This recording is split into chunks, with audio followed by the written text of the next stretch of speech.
Bonsoir les amis, donc nous allons aujourd'hui commencer par le S&P 500 car il est passé acheteur. Nos algorithmes ont lancé la petite flèche, donc c'est passé acheteur aujourd'hui et il repasserait vendeur si demain 4078 points étaient touchés. Du coup, fidèle à notre stratégie, nous avons acheté quelques trackers, Lyxor, PEA, S&P 500.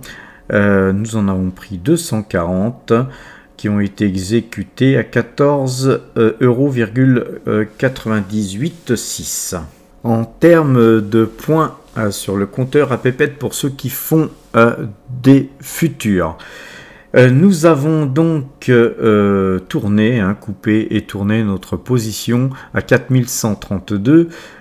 Actuellement on cotait 4134 il y a quelques secondes, donc le S&P 500 nous fait gagner 99 points avec 7 trades gagnants pour 7 trades perdants depuis le 2 décembre. Faisons aussi un petit tour du côté de notre portefeuille. On voit que donc notre position sur le S&P 500 et donc en hausse, puisque nous avons maintenant 800 trackers, ce qui porte à 1,49% d'allocation de nos actifs portés sur le S&P 500.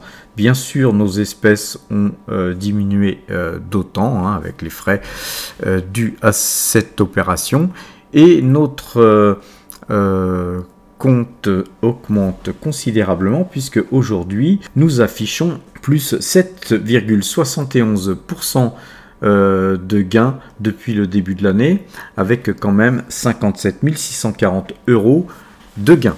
Concernant le DAX reste vendeur malgré cette hausse.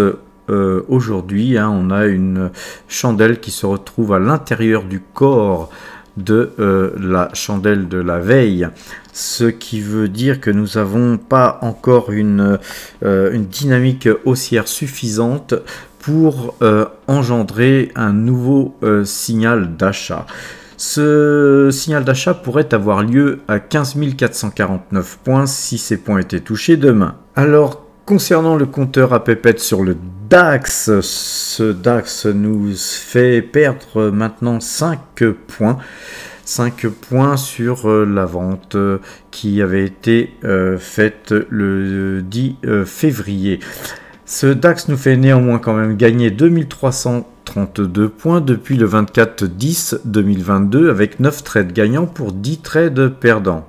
Le CAC 40, quant à lui, a bénéficié d'une dynamique directionnelle bien supérieure au DAX, puisque nous avons clôturé au-delà même du plus haut de la veille. Maintenant, pour que cette dynamique haussière soit confirmée, moi je préfère attendre que nos algorithmes se déclenchent à l'achat, et il se déclencherait à l'achat à 7219 points demain si ces points étaient touchés. Alors malheureusement ce trade vire au rouge, puisque nous sommes à présent dans le négatif sur le CAC 40, sur le trade que nous avons fait depuis le 10 février.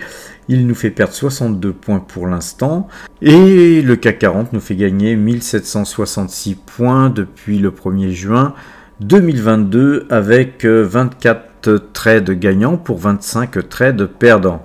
Le Brent, quant à lui, se porte très bien. Il avait eu quand même une petite velléité de baisse durant la séance, mais actuellement, il a le vent en poupe, et de toute façon, la moyenne 2 jours, 12 jours est toujours croisée à l'achat, donc on reste en pause acheteur sur le Brent. Un Brent qui nous fait gagner sur ce dernier trade 2,39 pips depuis le 31 janvier. Et donc, depuis le 2 décembre, nous avons 8,81 pips de gains engrangés avec 6 trades gagnants pour 2 trades perdants. Voilà les amis, je pense que probablement les marchés DAX et CAC 40 suivront le S&P 500 qui, il faut dire, n'est toujours pas clôturé, donc soyons prudents. C'est parfois ce qui nous sauve, hein. Parfois le S&P 500 donne un mauvais signal, il se retourne avant la clôture et donc le lendemain, le DAX et le CAC 40 ayant suivi comme un petit chien le S&P 500, le Nasdaq et tous les marchés américains, et bien dans ce cas, nos marchés européens ne repasseraient pas à l'achat. C'est une possibilité qu'il ne faut pas exclure, mais néanmoins c'est bien parti pour passer acheteur. Donc on se préparera demain à acheter du CAC 40. Alors pour répondre à toutes les questions, beaucoup m'ont posé des questions, comment est-ce que j'achète du DAX, comment j'achète du CAC 40. Je vous ai répondu à chaque fois que on peut acheter effectivement des CFD sur le DAX et sur le CAC 40. Pour commencer, c'est très bien. Mais on peut aussi opérer sur des trackers. Hein, ça peut se faire aussi sur des trackers comme je le fais sur le S&P 500.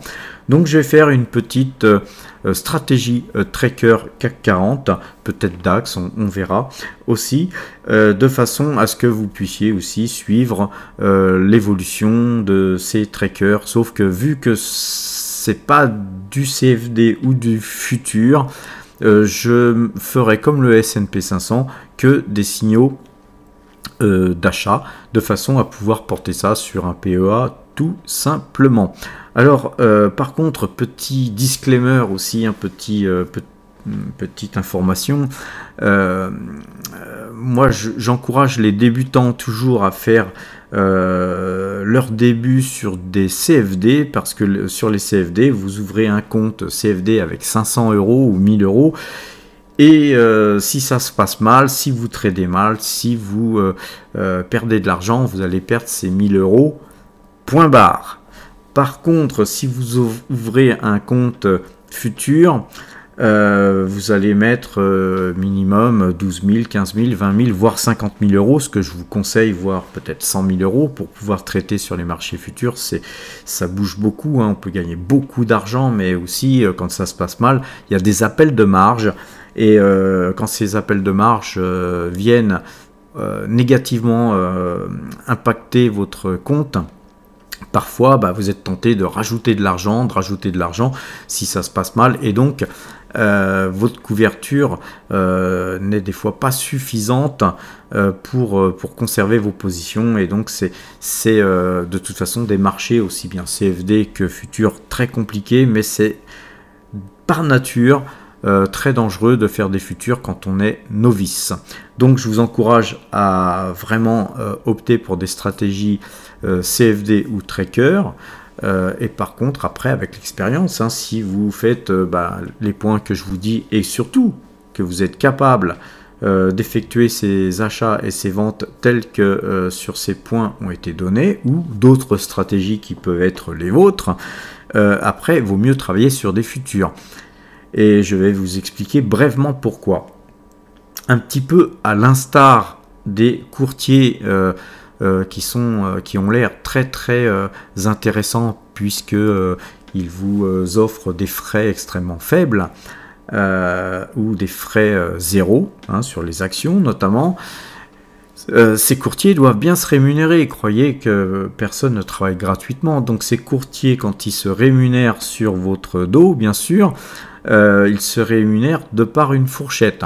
Donc sur les actions, vous avez des fourchettes qui sont pas les mêmes que ce que vous avez sur les fourchettes des courtiers ordinaires. Donc en fait, vous avez un courtier qui se met en face de vous et qui va vous vendre des actions à un certain prix et vous les revendre à vous ou à un de leurs clients à un autre prix, et ils vont se mettre entre tous les clients pour tout simplement à chaque transaction arriver à marier un client par rapport à un autre, tout en prenant une très grosse fourchette, une fourchette beaucoup plus large que celle que vous auriez chez un autre broker. Donc ces fourchettes très larges finalement vous coûtent beaucoup, mais vraiment énormément beaucoup plus cher que de passer par un courtier comme De Giro ou Fortuneo ou peu importe, qui eux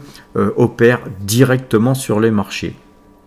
Le parallèle est vite fait, hein, sur les marchés dérivés et futurs. Vous allez avoir la même problématique, sauf que quand vous allez acheter un futur, vous allez payer la fourchette, sauf si vous êtes chez un courtier qui est, je sais pas moi, au Panama ou à Chypre ou je ne sais où, et un courtier qui n'est pas forcément légal dans tous les sens du terme.